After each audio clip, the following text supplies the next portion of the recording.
My name's Jay, and I have a problem. I have well over 100 board games from Japan, and I'm constantly harassed by all of you saying, Jay, what games do you recommend? Jay, what's the best game from this year? And so, for you, I'm going to rank all these games to make the top 100 board games from Japan for you.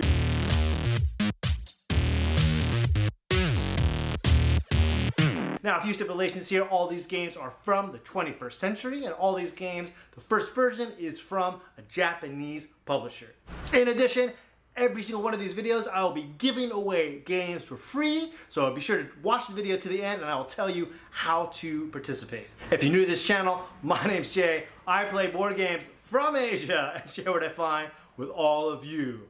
Welcome to Cardboard East.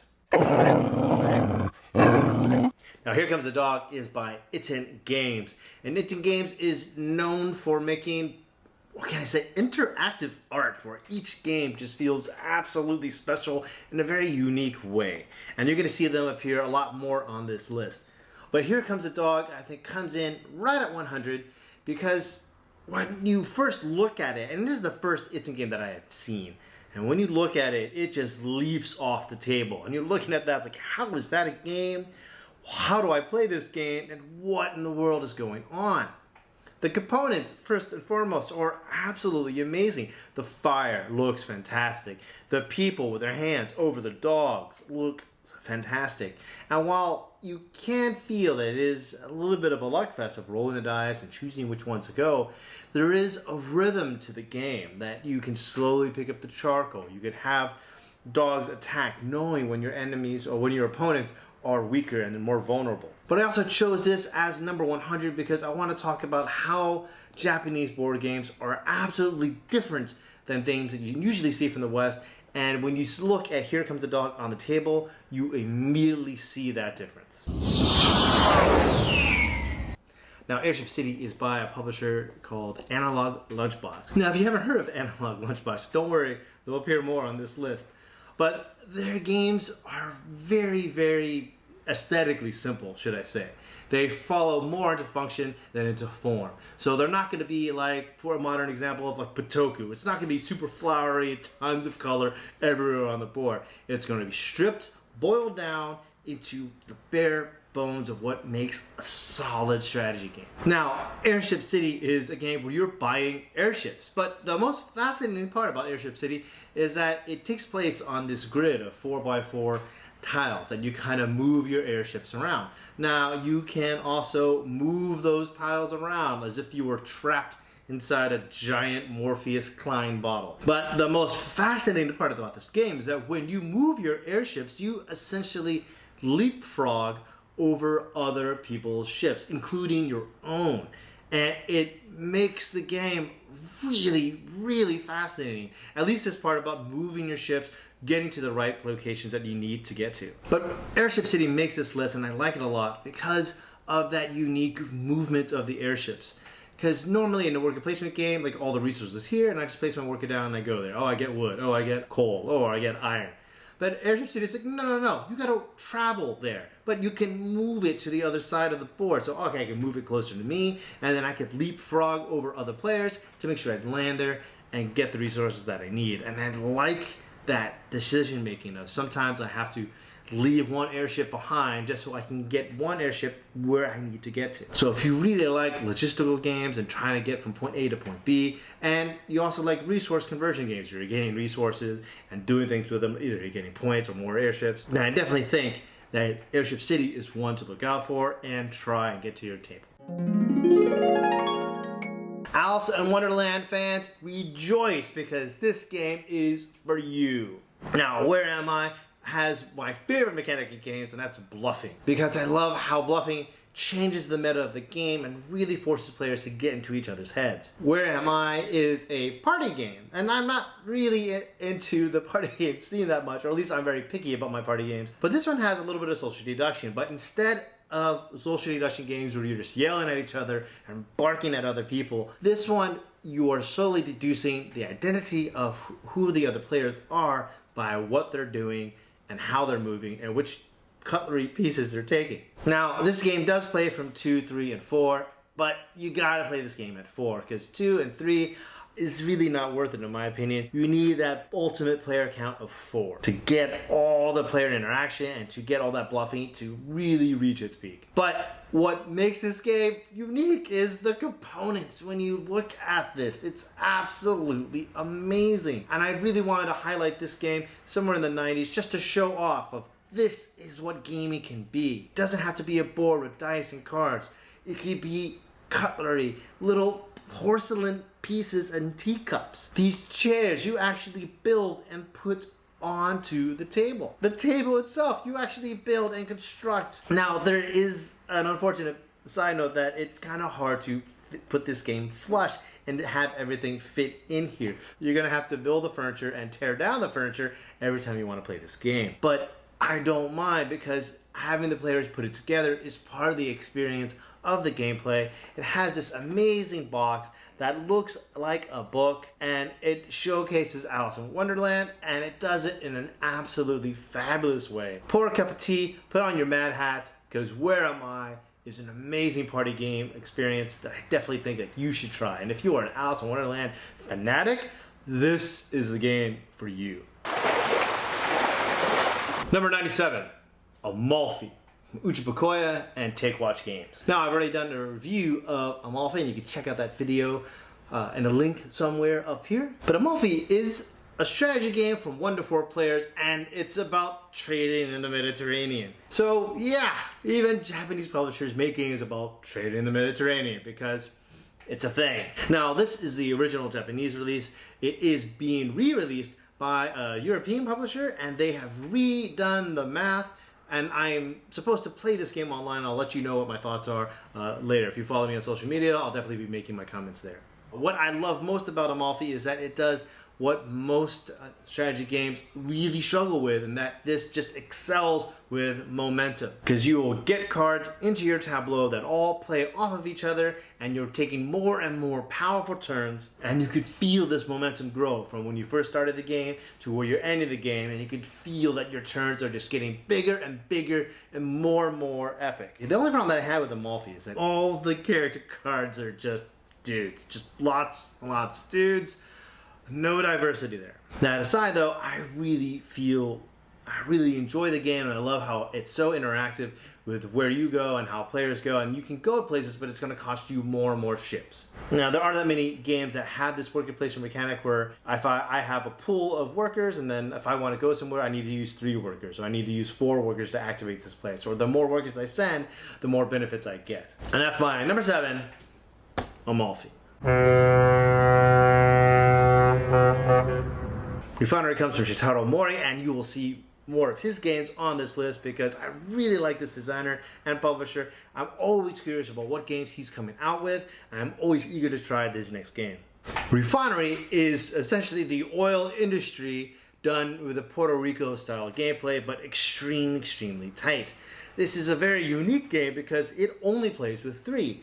There are no 4 players or 5. Now, the expansion for 2 players is out, and I have yet to play that variant because I just really like the tightness of the 3 players. Refinery is very unique to me, and it belongs on the top 100 because it does something which I've talked about before, is that it becomes more than the sum of its parts. And I really love how it does so much with as few components that it has. You will have a player mat, and throughout the game, you'll be getting different cubes and different resources. And you'll be placing the cubes like above, below, to the left, to the right of your mat. And depending on where they are and where they're located and what color they are, it changes what value they have and what the resource is. And I find that really interesting. And just like Puerto Rico, there are different actions that you can activate during your turn. And if you're the one who leads, then you get an extra benefit, and everyone else gets to take a weaker version of that turn. And it forces you to get into the other players' mindset of like where they're going, what to play. But what I like more about Refinery than Puerto Rico, because I'd rather play this than Puerto Rico, is that it is at 3. So you're limited, and it becomes a very tight game, that everything that I do impacts the other 2 players, and depending on which actions you take, you can reinforce those actions by building buildings there and improving every action that you take there. But then you're also signaling to the other players that you're going to be taking this action more often, so they don't have to take it as much. And I really like that back and forth of the gameplay. And you take that big game experience and squeeze it all into a little box like this that takes less than an hour to play. And that's why I like Refinery. Minorism is a little tiny box card game. Now, if you don't know anything about the Japanese board game market, then let me tell you this: Japanese gamers love card games. Love them. Except for deck building for some reason. Like, it just never took off. And you'll see a lot of little card games like this throughout this list. Now, Minorism kind of hits a little too close to home. And one thing I've learned from traveling around Asia and into Europe is that every big city on the planet has lots of crappy apartments that are oddly designed and are somehow available for rent. People in New York City know what I'm talking about. People in San Francisco know what I'm talking about. People in Hong Kong, they definitely know what I'm talking about. Because that's what this game is all about. You are building the most outlandish apartment that you could possibly think of. And not in a good way. And it's all done with cards. Throughout the game, you're slowly placing these cards down to where they make somewhat logical sense that there's no gaps in the wall, but there might be like 5 bathrooms and no kitchen. Now, the test play is 1 to 5. There is a solo variant, and there is competitive and cooperative play. And while that normally turns me off with games, because they kind of like a stricter design, this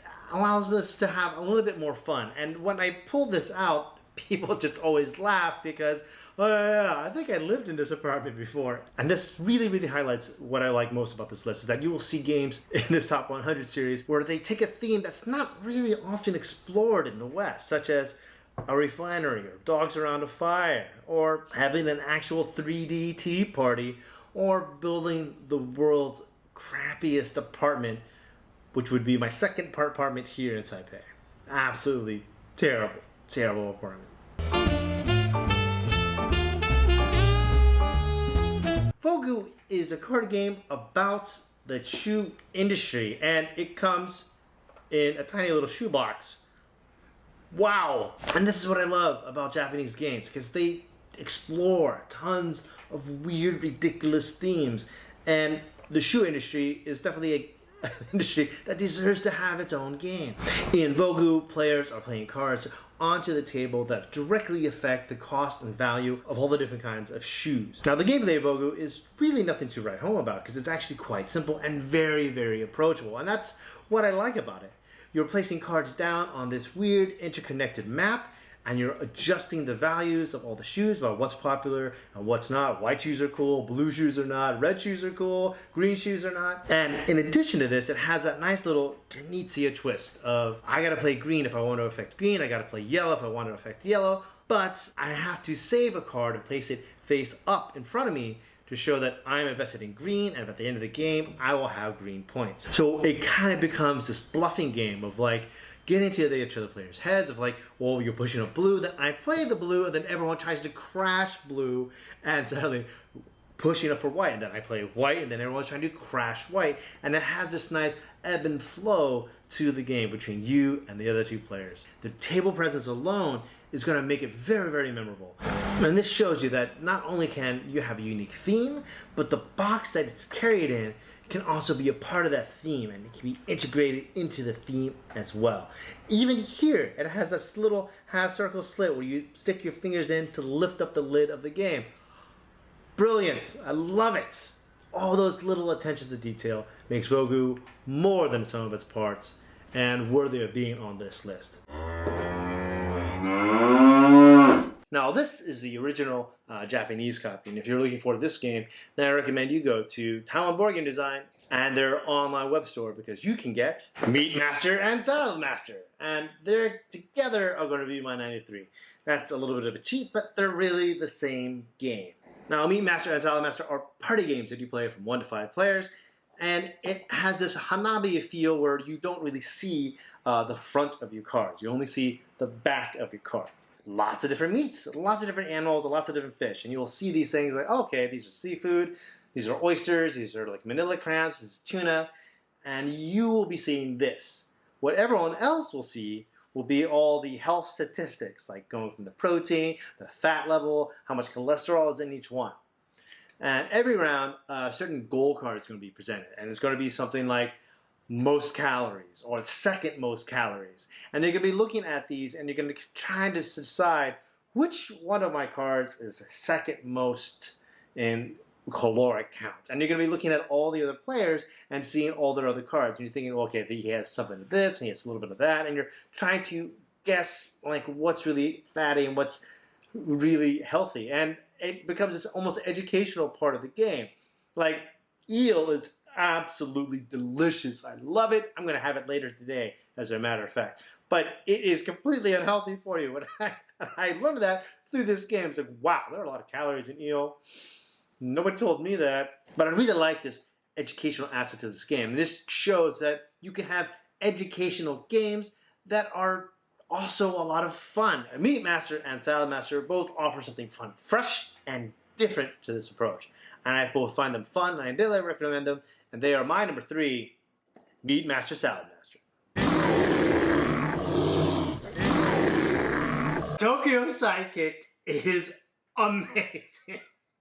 Now, Tokyo Sidekick is a beast of a game. It's called Tokyo Sidekick because you are a superhero and you have a sidekick that helps you out. It could be a flying dog, it could be some other person, it could be a kid that really runs fast. And you and the other players, which are heroes and sidekicks, are running around the city solving crimes. And maybe someone's purse got stolen, maybe someone got held up, or maybe someone is being mugged, and you're going around putting out all these little fires. But because it's Tokyo, there are these giant monsters attacking the city, so you have to fight these big bosses and put out all these little fires at the same time. And you're doing this by communicating together, flying around the city together, and trading cards. Purchasing these new cards to make yourself better, have your turns be more efficient, and you're getting stronger and stronger as the game goes by. And you're also unlocking special abilities that you have, or special gadgets that you have. So now you can run even faster. Now you can trade even more cards, and now you can attack with more players. You can control other players and bring them to you. Tokyo Sidekick is so massive and so huge that they even came out with a sequel. And the sequel is like this main character here like passes away, or he's actually killed, and his dead body's on the cover of the game. What? And you continue the continuity of the story. And it's so interesting that you have like these big bad monsters, and some of them you can even convert, and they could join your team. They could fight with you against the other bad guys.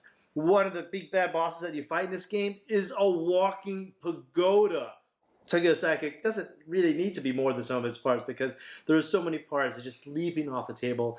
And I definitely think if you are into like cooperative games and you're into like these big superhero games, then Tokyo Sidekick is definitely I think it's definitely worth checking out because it's amazing. Now, if I had to compare Epic of Hegemonia to any game, it's going to be Settlers of Catan. You are these crazy characters. You're the humans. You're the blob, you're the elves, you're the alien, or you're the dragon. And everyone plays differently. It's an asymmetrical Settlers of Catan, where you're trading cards with each other and you're moving around the board to gain area control. But you're doing that so differently. The elves are super fast and can spread around everywhere. And the slimes and blobs can kind of stack up together and move together and then fall apart and take up more space. You also have these special character abilities that are unique to you, and you can level up. And it just makes the game far more dynamic, and it creates this momentum, not just for you individually, but for everyone and everyone's style of play. There's lots of table talk here. It makes this really fun environment that's all boiled down 30 to 45 minutes. And that's my number 91, Epic of Hegemonia. Don't go anywhere yet, because there's a special announcement that I need to announce. Now, if you want to know how to get these games, watch my video on how to buy games from Japan, because it'll teach you how to find these games, where to locate them, and what websites to go to. Now, in that video, I told you that I will be giving away games for every video in the Top 100 series. And for this video, I'm giving away Salad Master and Meat Master. Jay, how do I get those games? Simple. Just comment below add a friend, and tell me why you love board games from Japan, what board games that you want to see on this list. And in our next video, I will tell you who is the winner, and I'll reach out to you and tell you how to get these games. Once again, my name's Jay. I play board games from Asia and share what I find with all of you. I'm gonna leave some links here, some more videos, so you can learn more about board games from Japan. See you there.